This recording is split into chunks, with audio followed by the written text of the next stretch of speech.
guys, welcome back to the channel. We are currently doing a mini-series on how to do the perfect poutine at home.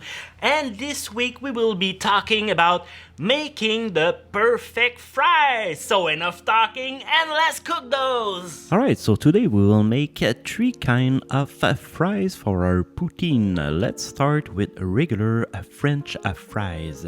You will need a russet potato, and it's very important to cut them all of the same size, otherwise they won't cook evenly. If you choose to cut the potato the old-fashioned way, I suggest that you cut one side of the potato, you flip it to give it more stability, and then you julienne it. And if you are a French fries enthusiast, I suggest you buy this nice potato cutter. This thing will cut like 20 potatoes per minute. It's perfect if you have a family of 55 people. When you're done cutting your 200 potato, put the julienne in fresh water and rinse it to remove the starch from the potato, and repeat until the water is clean. Now this part will be very crucial to make the difference between very crispy fries and normal fries. Into 2 liters of boiling water, add 30 milliliters of vinegar and a pinch of salt. Boil the fries for 10 minutes. The vinegar will prevent the fries to disintegrate while boiling, and it will keep them firm. Put the fries on a cooling rack and wait until they cool down a little bit, and then it's very important to have them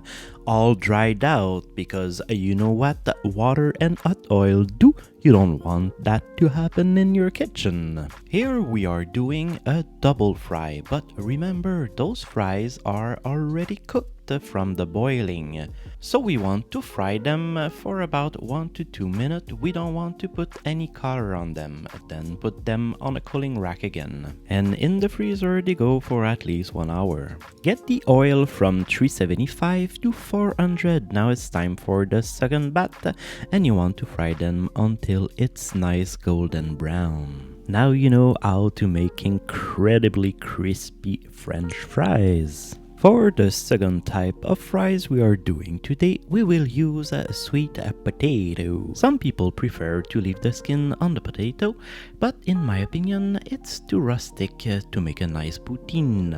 Maybe those guys are just a little bit lazy. As you know, or as you can see, a sweet potato are way much harder than a regular potato.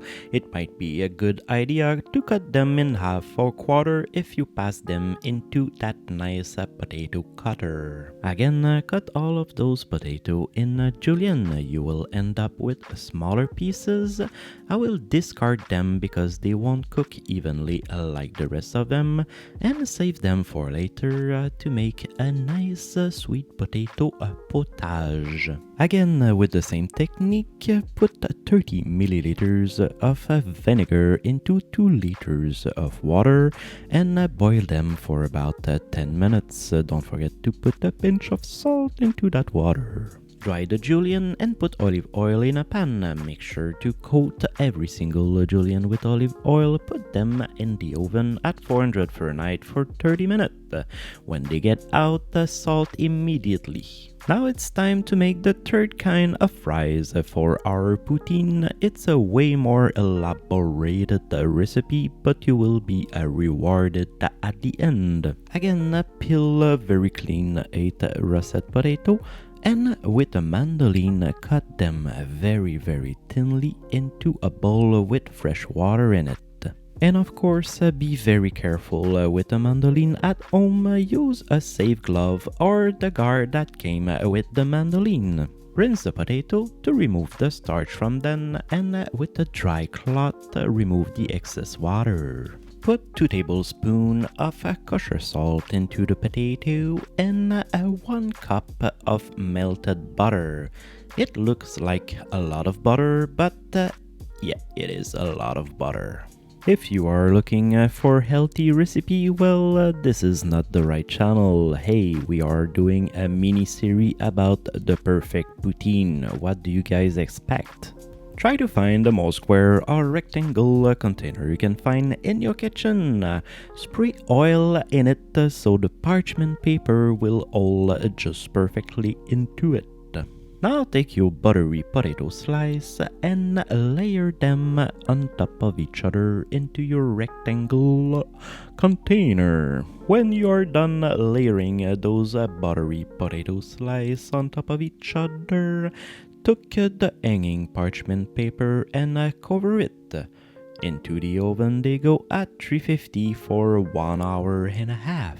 When they are done cooking, remove them from the oven and let it cool down at room temperature for 30 minutes or until you can touch them. You need to put weight on it, so stack them together and put the weight of your choice on it. I'm using my two favorite gin, which are Madison Park and Monkey 47, not sponsored. Put this in a fridge overnight. The day after, remove it from the fridge. You might wonder why those weights have changed. I wondered too. Maybe I drank those bottles.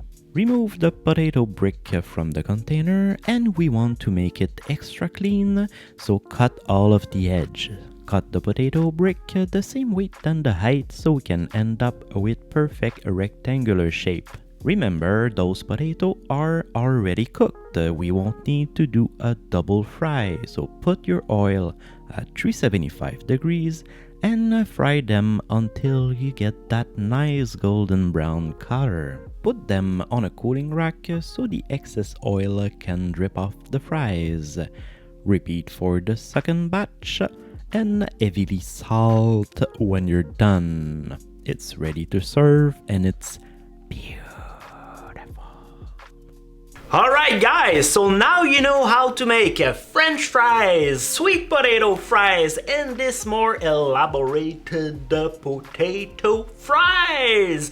I hope you guys enjoyed this episode. If so, please leave a like, it makes a big difference on the channel, and see you in the next episode.